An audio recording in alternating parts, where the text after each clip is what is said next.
महाराज जी नमोस्तु नमोस्तु नमोस्तु। महाराज जी मेरा प्रश्न है जीव अपने रागादिक भावों से पुद्गल को कर्म रूप परिणमित करके अपना भला बुरा करे तो कर्म का क्या दोष है? कर्म को जीव का शत्रु मानना भ्रम है क्या? देखो ऐसा है, हमारे यहाँ एकांत नहीं, हम अनेकांत धर्म की उपासना करने वाले उपासक हैं। कर्म का अपना योगदान होता है, जीव के अपने बहाव होते हैं। कब जब कर्म का तीव्र उदय होता है तो भावों में भी परिवर्तन देखा जाता है, और भावों की जब तीव्रता होती है तो कर्म भी हार मान लेते हैं। इसलिए हमें तो सही दिशा में पुरुषार्थ करना चाहिए। इसके बाद में जो भी कर्म का जैसा उदय हो उसकी चिंता नहीं करना चाहिए। अपने पुरुषार्थ के अनुसार कर्म का भी परिवर्तन देखा जाता है। हमने पहले आपको बताया था, 2 अक्षर का एक लक शब्द होता है हिंदी में, उसको यदि लिखते हैं तो 2.5 अक्षर का भाग्य होता है, 3 अक्षर का नसीब कहलाता है, 3.5 अक्षर की किस्मत होती है, 4.5 अक्षर का मुकद्दर होता है। ये सब तब छोटे पड़ जाते हैं जब आदमी पुरुषार्थ करता है। इसलिए अपने को पुरुषार्थ करना चाहिए, कर्म की चिंता नहीं करना चाहिए। अगली जिज्ञासा के लिए श्रीमान पारस जी जैन।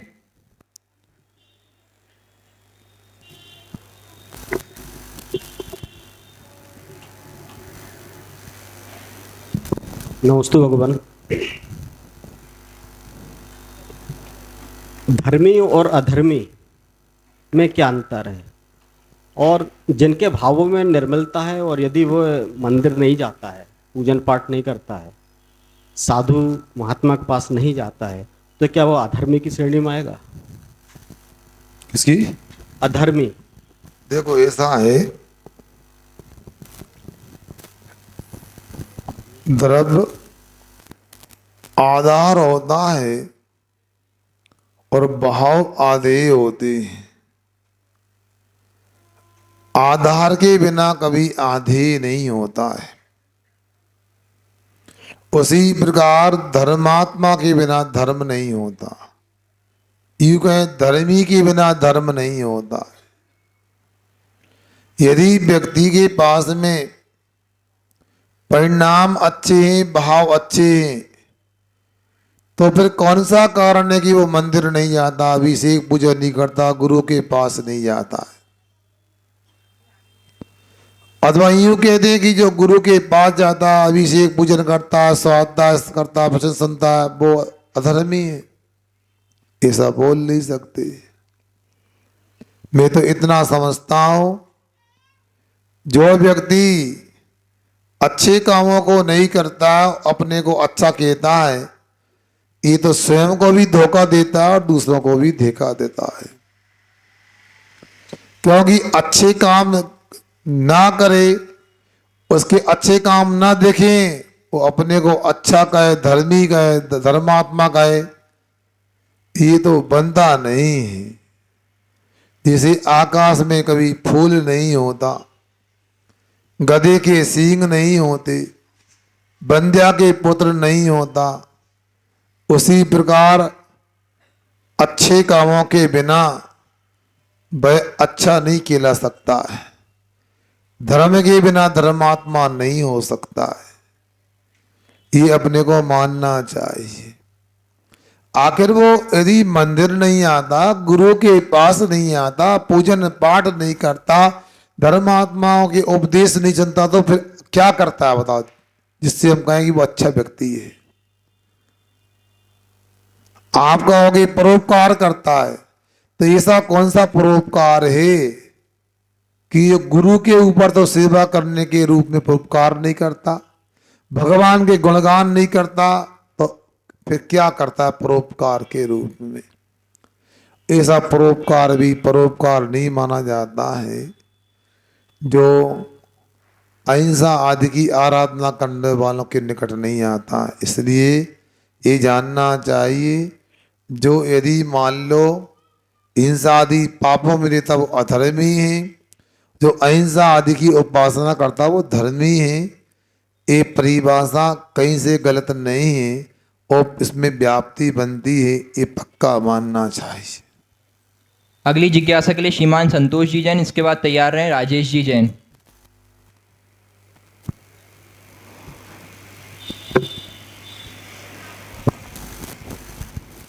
नमोस्तु महाराज, नमोस्तु नमोस्तु महाराज जी। मेरा प्रश्न है कि समूह शरण में गंधकुटी क्या है, उसका महत्व क्या है? देखो संतोष जी, समव शरण और गंधकुटी को लेकर आपने पूछा है।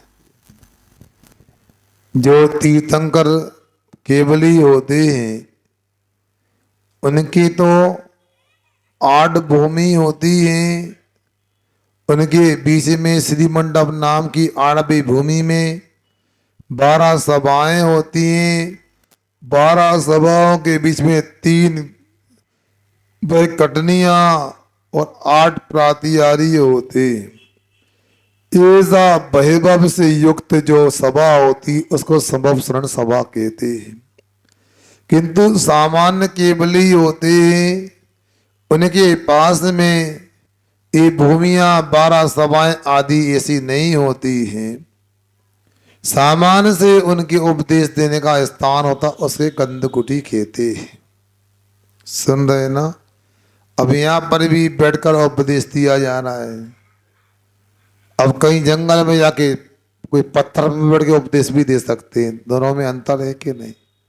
काम में अंतर नहीं है, वही केवल ज्ञान है, वही दिव्य ध्वनि है, वही सब कुछ है, वही 7 तत्वों का विवेचन है, व्याख्यान है, प्रसारण है। बस बाहर की कुछ व्यवस्थाओं को लेकर के विशेष विभवयुक्त सभा को समव शरण सभा कहते हैं।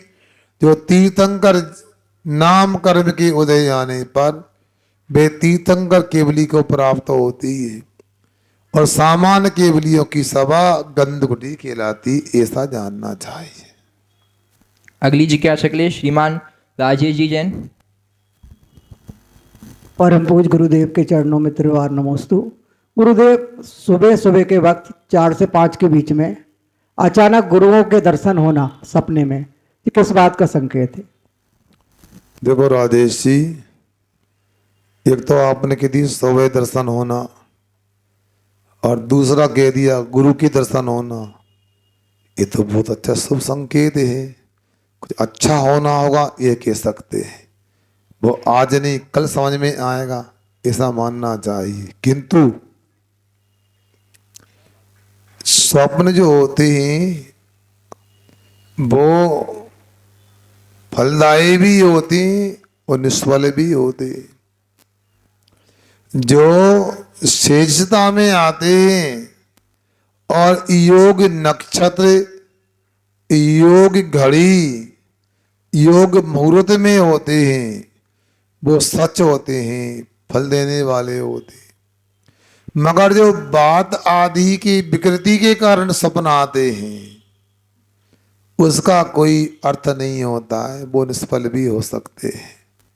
ऐसा भी अपने को जानना। मगर देव शास्त्र गुरु यदि उपलब्धि है और सुबह का समय है तो अच्छा होए, अच्छा मानना चाहिए। अगली जिज्ञासा के लिए सुजल जी जैन। नमस्ते महाराज जी।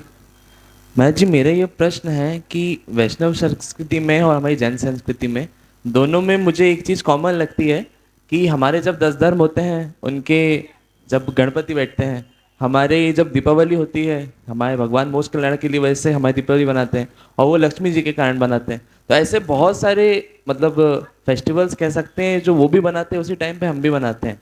तो महाराज जी, ये संयोग कैसे? ये अकेला सिर्फ संयोग तो नहीं हो सकता। देखो सुजल, ऐसा है, अपने लिए समझने में फर्क हो सकता है।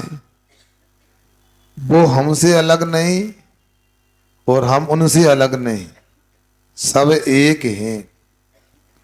पहली बात तो ये कहूं, हम जिस भूमि पर रहते हैं उसका नाम हिंदुस्तान भी कहलाता है।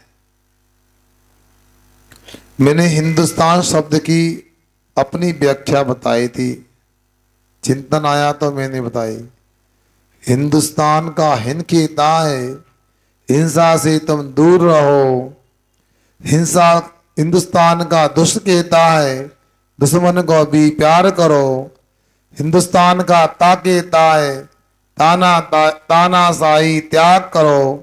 हिंदुस्तान का ना कहता है नास्तिक बनना दूर करो, नास्तिक बनना दूर करो। अब हिंदुस्तान का हिन शब्द ही हिंसा से दूर रहने वाले व्यक्ति को संकेत करता है। इसलिए अपने को हमेशा याद रखना चाहिए, हिंदुस्तान में अनादि काल से भगवान और ऋषि मुनि हुए हैं, और ऋषि मुनि हुए हैं तो उन्होंने हमेशा अहिंसा आदि का उपदेश दिया है। गणपति कहें, गणेश कहें, गणधर कहें, ये सब एक अर्थवासी शब्द है। हमारे यहाँ पर भी तीर्थंकरों के जो श्रोता सबसे बड़े मुनि महाराज होते हैं उनको गणेश या गणधर कहते हैं। गणानाम ईसा अति गणेशा, हम भी इनको मानते हैं। अब बात यह है थोड़ा सा समझने में अंतर हो सकता है। अब दीपावली की बात कही, अगर वहां पर भी कोई उपलब्धि हुई वो अपने तरीके से मानते, हमारे यहाँ उपलब्धि हुई तो हम भी मानते। हमारे यहाँ मोक्ष की प्राप्ति हुई महावीर भगवान को, गौतम स्वामी गणधर को, गणेश को केवल ज्ञान की प्राप्ति हुई, इसलिए प्रकाश का पर्व है। और ये भी आपसे कह दूं तो सनातन शब्द की चर्चा होती है, वाकई में धर्म तो सनातन ही है। वह धर्म अहिंसा के रूप में, सत्य के रूप में, अचौरी आदि के रूप में जग जाहिर है। और जो अहिंसा सत्य आदि की आराधना करने वाले हैं वही राम भगवान है, वही हनुमान भगवान है, वही महावीर भगवान है। अपना अपना तरीका हो सकता है किंतु इतना निश्चित है, चाहे कोई धर्म हो चाहे कोई पर्व हो, वो अहिंसा और सत्य को छोड़कर नहीं हो सकता। इसलिए हम भी अहिंसा सत्य की आराधना करें और दूसरे भाई लोग भी अहिंसा सत्य की आराधना करें, इसी में कल्याण है। महाराज जी, एक ऑनलाइन प्रश्न आया है। ऑनलाइन प्रश्न ये है कि एक प्लेयर है, उसका सिलेक्शन उसकी परफॉर्मेंस के बेसिस पे होता है, तो जब हमारा जन्म होता है वो भी हमारे कर्म के ऊपर से ही होता है। हमारा जन्म जो होता है वो भी कर्म से होता है, जो हमने पहले कर्म करें। तो जब हमारा पहला जन्म हुआ था वो किस कर्म से हुआ होगा? देखो अर्पित भाई, पहले ये बताओ आपका पहला जन्म कब हुआ? पता नहीं। आपको ही पता नहीं है तो आप कैसे कह सकते कौन से कर्म के उदय से हुआ? आप लोगों को ये बताऊं, ये सृष्टि ना किसी के द्वारा की गई और ना कोई मिटाने वाला है, ना कोई इसका रखवाला है। अपने आप है, अनादि से है, अनंत काल तक रहने वाली है। नो बिगिनिंग नो एंड, यह है, ना शुरुआत है ना समापन है। इसलिए ये तो वही बात है कि वृक्ष से बीज होता कि बीज से वृक्ष होता है? बोलो है? यदि बीज से वृक्ष होता तो वृक्ष किससे होता है? बीज किससे होता है? आखिर एक दूसरे का संबंध हो गया ना। कौन पहले था ये भी नहीं बोल सकते। उसी प्रकार से ये व्यवस्था है, कौन से कर्म से जन्म होता है और फिर जन्म कौन से कर्म से होता है, कर्म कौन से जन्म से होता है, ऐसे पूछना पड़ेगा। इसका अंत नहीं है, अनादि से ऐसी व्यवस्था है। नमोस्तु महाराज जी। अगली जिज्ञासा के लिए श्रीमान मनीष जी जैन। नमस्ते महाराज जी। ये मेरी जिज्ञासा नहीं, मेरे पास ऑनलाइन जिज्ञासा आई है रश्मि चाची की। वो पूछ रही हैं कि हमको कौन सी पार्टी को वोट देना चाहिए जैन धर्म के अनुसार। अच्छा, ऐसा है, हमने आपको कई बार बोला, हमारे सामने दो पार्टी है, एक सत्य और दूसरी असत्य। जो सत्य का समर्थन करता है, सत्य का पक्षधर है, उस पार्टी को वोट देना चाहिए। ये आपको सोचना है कि कौन सी पार्टी है जो दारू नहीं बांटती, जो मुर्गा नहीं बांटती, जो दंगे फसाद नहीं कराती। अब इसके बाद आपको सब ऐसी पार्टी है, तो उसमें फिर ये देखो कौन कम गलत है और कौन ज्यादा गलत है। ज्यादा गलत से कम गलत वाला ही ठीक है। फिर एक कहावत है ना मामा से काना मामा अच्छा। मामा नहीं हो में से भी गड़बड़ है। अब मम्मी माए के कहाँ जाए तो कानी मामा ठीक है, माए के तो मिल जाए, नाना के जावे। भाई दूज कैसे मनेगी मामा नहीं मम्मी की? तो इस प्रकार से नहीं होने से ठीक है। फिर भी मैं इतना ही कहूँगा, जो हमारे अहिंसा के आयतन है, आन बान शान के प्रतीक हैं, जो गुरुओं का सम्मान करते हैं, जो हमारे मंदिर का ध्यान रखते हैं, जो हमारे तीर्थों का विरोध नहीं करते, जो हमारे तीर्थों में कब्जा नहीं कराते, जो हमारे तीर्थों को ये नहीं बोलते कि हम दूसरे स्थानों की तरह तुम्हारे तीर्थ तोड़ देंगे। तो ऐसे लोगों को चुनो। तो अपने तीर्थों की, मंदिर की, गुरुओं की सुरक्षा तो है, इसलिए आपको स्वयं सोचना चाहिए किसको वोट देना। लोकतंत्र है, वोट डालना गलत बात नहीं है, डालना चाहिए, मगर चुनाव भी तो अच्छे व्यक्ति को चुनो, ताकि हमारे आन बान शान के प्रतीक, हमारे भगवान, हमारे मंदिर, हमारे गुरु की सुरक्षा हो सके, उनका धर्म ध्यान सुरक्षित हो सके। महाराज जी, एक मेरा प्रश्न है। अभी बीच में आप रिसेप्शन पे जो भोज होता है उसके ऊपर वो दे रहे थे अपनी सुबह की क्लास में, तो उसमें एक मेरा प्रश्न है, क्योंकि जो टेंट हाउस के जो बर्तन होते हैं जिसमें भोजन बनता है उसमें नॉनवेज वाले भी बनते हैं, तो क्या वो बर्तनों को आगी पर तपाकर या कुछ ऐसा मंजवाकर या साफ सुफ करके वो शाकाहारी भोजन में उपयोग आ सकते हैं क्या? देखो ऐसा मनीष जी, अब स्थिति तो बड़ी विचित्र बन गई है। आप लोगों के घरों में देखा है, कोई अनजान व्यक्ति या गलत खान पान वाला व्यक्ति गिलास से पानी भी पी लेता था तो उसको आग से गर्म करके स्वीकार करते थे, जिसको अज्ञाना बोलते थे। अब घर के लोग ही इस प्रकार गलत करने लगे तो कहाँ जाएंगे? वाकई में पहले समाज में व्यवस्था ऐसी थी, जैन समाज में समाज के अपने बर्तन होते थे। किसी के यहाँ भोजन करने कोई निमंत्रण देता था तो जैन समाज के अपने बर्तन जाते थे। उच्च जाति के अहिंसक शाकाहारी लोग भोजन तैयार करते थे, पानी छान के उपयोग करते थे, दिन में भोजन होता था। और जब हम जैन समाज के लोग भोजन कर लेते थे तो सब लोग भोजन करते थे। इसका मतलब ये नहीं समझना कि जैन समाज छुआछूत मानती है या दूसरों को नीचा मानती है, जगन मान, ऐसा बिल्कुल नहीं।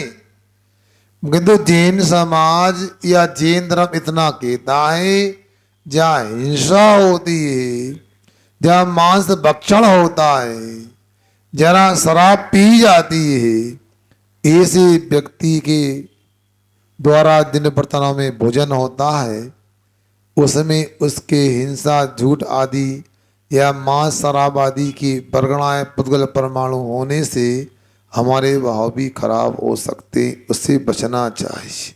इसलिए मुनि महाराज को आप बताओ, आप बर्तनों की बात कर रहे हो, जब बिहार होता है तो शराबक आप लोग कई जगह चौके लगा लेते हो और अचानक मुर्गा मुर्गी निकल आते हैं। तो ऐसी जगह जहाँ मुर्गा मुर्गी मतलब अंडा मांस का व्यवहार होता है, शराब होती है, तो उसके बर्तन तो छोड़ो, उसके घर में भी आहार नहीं बन सकता। मांसाहारी शराबी व्यक्ति के यहाँ यदि मांस भक्षण होता है तो उस घर में भी भोजन नहीं करते मुनि महाराज। बर्तन तो छोड़ो, उसका चौका छोड़ो। इसलिए हम बार बार बोलते हैं कि मैं मानता हूँ एक परिवार में सब गलत नहीं हो सकते, अधिकांश अच्छे। एक व्यक्ति भी यदि मांस भक्षण करता, शराब पीता है, तो उसके बर्तन को शुद्ध नहीं मान सकते हैं। इसलिए आप लोगों को रिसेप्शन में, सामूहिक भोजन में विचार करना चाहिए कि ये क्या हो रहा है, कौन से बर्तन हैं। और दूसरी बात, जहाँ तक मैं जैन समाज के लोगों से कहता हूँ, आप जैसा चाहते हो वैसा होता है। शायद इटारसी में भी ऐसा कोई घर नहीं होगा जहाँ शादी विवाह में 16 का चौका ना होता हो। शादी में और तेरही में भी 16 का भी बनता है। बात अलग है कि 4 मीठे नहीं बनते, तना गीलो सुकला का बन जाते हैं, काजू कतली नहीं बनती। मैं मानता हूँ वो चौका में लपटा बन जाता है, काजू कड़ी नहीं बनती है, पनीर की सब्जी नहीं बनती है, भोजन तो मिलता है। थोड़ा सा अपना सुनो, संकल्प पक्का होना चाहिए, ढुलमुल नहीं होना चाहिए। कुछ लोग तो क्या करते हैं, गरम गरम पूड़ी तो 16 के हो गए, नहीं तो खा ही रहे हैं। ऐसा नहीं, अपने को व्यवस्था बनाना चाहिए और स्वयं को चालू करना चाहिए। हम सुधरेंगे तो सब सुधरेंगे। और ये याद रखो, मैंने पहले भी सुनाया, खुद सुधर गए दुनिया सुधर जाएगी, खुद निखर गए दुनिया निखर जाएगी। अरे दुनिया को निखारने की चिंता मत करो, खुद संभल गए तो दुनिया संभल जाएगी। अपने को संभलना है। अब तो ये आनते भैया, आपकी भावना भी उत्तम है, हम भी ठीक बोल रहे हैं। आप तो इतना रखो, हम अपने बच्चों का विवाह करेंगे तो दिगंबर जैन समाज में करेंगे, दिन में भोजन कराएंगे, बफरनी कराएंगे, पंगत में कराएंगे, छने पानी का कराएंगे, घर के आटे मसाले का कराएंगे, और बाकी दुनिया जाने। इसलिए अपने लिए संभाल के काम करना तो सब करने लगेंगे। मैंने एक बात सुनाई थी, एक हमारे समाज में IAS अधिकारी हुए हैं और आपके नर्मदापुरम हंसंगाबाद में कलेक्टर रहे हैं। उन्होंने अपनी बिटिया का विवाह किया, जहाँ तक मैंने सुना था, तो उन्होंने दिन में भोजन कराया, दिन में भामर कराए। फिर एक सरदार जी IAS आए तो उन्होंने कहा, धन्यवाद जैन साहब, आपने बहुत अच्छा किया, अच्छा लगा, दिन में भोजन कराया, दिन में शादी की।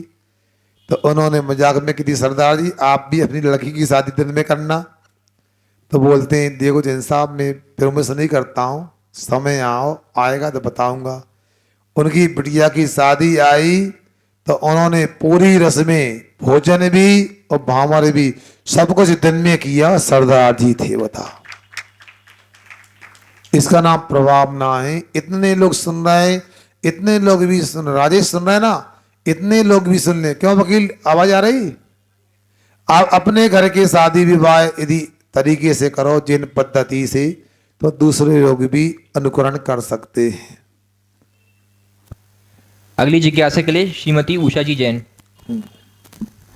नमस्ते महाराज जी। अभी प्रकरण चल रहा है कि दिन की शादी, दिन का भोजन। महाराज जी, मेरे यहाँ खुद परिवार में मतलब ऐसा हो रहा है कि दिन में शादी का बोल दिया उन्होंने कि दिन में शादी है, दिन में शादी है। हम भी तैयार हो गए कि हाँ भाई आएंगे, लेकिन शादी मतलब दिन में हो रही है, पाणिग्रहण संस्कार, उसके बाद में रात में बारात निकलेगी, मतलब उल्टा बिल्कुल। और फिर भोजन भी मतलब उन्होंने रात में रखा है। तो ऐसी स्थिति में मतलब मैंने तो कहा था मैं रात में जैसे भोजन होगा तो हम नहीं जाएंगे। अब उन्होंने कह दिया शादी तो दिन में, तो शादी दिन में का मतलब ये थोड़ी है कि भोजन मतलब रात में रखो।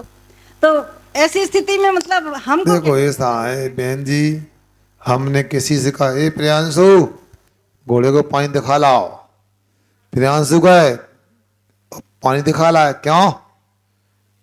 घोड़े को दिखा दिए पानी, दिखा दिया, वो तो प्यासा है तो पिलाना था क्या? दिखाने का बोला था आपने। तो ये तो कोई तरीका नहीं होता है। अरे भाई रात में भोजन, रात में बारात लगी तो बचा क्या है? 7 चक्कर लगवाने थे बस, बुधन में लगा ला, उसमें क्या? ये सब गलत है, ऐसा नहीं। शादी दिन का मतलब होता है दिन में भोजन हो, दिन में भामर पड़े, दिन में मरवाला हो, दिन में जो भी और रस्में होती वो होना चाहिए। ये होता है भाई अहिंसक पद्धति से विवाह पाणी ग्रहण संस्कार करना, दिन में शादी, दिन में भोज, यही कहलाता है जैन धर्म का घोष। वहाँ उनके घर जाना चाहिए कि नहीं जाना चाहिए? देखो ऐसा है, पंडित जी कहते थे ठगना पाप है, ठगाना पाप नहीं है। आपको लगा ऐसा होता, अगली बार ध्यान रखो तो गहराई से पूछ लो, क्यों भैया भोजन तो दिन में है क्या नहीं? कि शादी दिन में अकेली, ये भोजन रात में? बता दो भैया बारात कब लगेगी? पूछ लो, खोल के पूछ लो, क्या कर सकते हैं? हम शुद्धि बुलवाते, मन शुद्धि, विषय शुद्धि, काय शुद्धि। फिर हमें लगा कुछ गड़बड़ और भी बचती है तो हम खोल लेते, भैया एक काम करो, आप ज़्यादा हो गई, जिनको चौका लगाना पहले हमसे मुलाकात कर लो, हमसे मिल लो, हम बात कर लें। क्योंकि अब ऐसा होगा तो क्या कर सकते हैं? तो आप भी पूछ सकते हैं, शादी का कार्ड आ गया तो पूछ लो भैया हमारे दिन में पढ़ना है कि भोजन भी दिन में होना? नहीं नहीं, दिन में भोजन होना, ठीक है, उसमें क्या? अरे आप स्पष्ट कर लो, जब शंका हो। समय हो गया, पूछे कि नहीं? पूछो। नमस्ते महाराज जी, मैं ये कह रही हूँ कि जैसे मेरी माँ बहुत धर्मात्मा थी और मतलब कोई भी कुदेव कुशास्त्र गुरु को नहीं मानती थी। लेकिन जब शादी वगैरह होती थी ना तो पहले क्या होता था, बारात जाती थी तो औरतें घर में कुछ ना कुछ स्वांग मतलब करती थी। तो मैंने उनसे पूछा कि ऐसा क्यों करते हैं आप लोग, शादी वादी मतलब नकली शादी करवाती थी। तो उनने ये कहा था कि जहाँ बारात जाती है वहाँ अभ्यंतर देव मतलब परेशान नहीं करें, वो यहीं रमे रहें। तो ऐसा करना क्या सही था उस समय? तो अभी सब तो काल्पनिक व्यवस्था है, कुछ भी दुनिया में करते हैं, टोटके आदि करते रहते हैं, सब बेकार की बात है। हमारे यहाँ जो बताया गया है वैसा करना चाहिए। हमें तो कहीं पर भी जाते नहीं, निश्चय निश्चय करके जाओ, असही असही करके आओ, कुछ नहीं होता, अच्छे मन से। और सब जगह शादी के पहले विधान किया जाता है, शांति विधान कौन सा विधान होता है? तो वो विधान सुनो, विधान इसलिए किया जाता है कि विघ्न बाधाएं कोई उखड़े नहीं, शांत हो जाएं, इसलिए उसको करने के बाद ज़्यादा नहीं सोचना चाहिए। इसका तो अंत नहीं है। राम जी का भी राज्याभिषेक होना था, पंडितों को बुलाया, अनेक प्रकार अनुष्ठान करवाए, बाद में क्या हुआ? वनवास हो गया। ज़्यादा नहीं सोचना है, इसका अंत नहीं है, सब काल्पनिक बातें। जैन धर्म में तो जो विधि बताई वैसा करना चाहिए। जनवाणी के ज्ञान से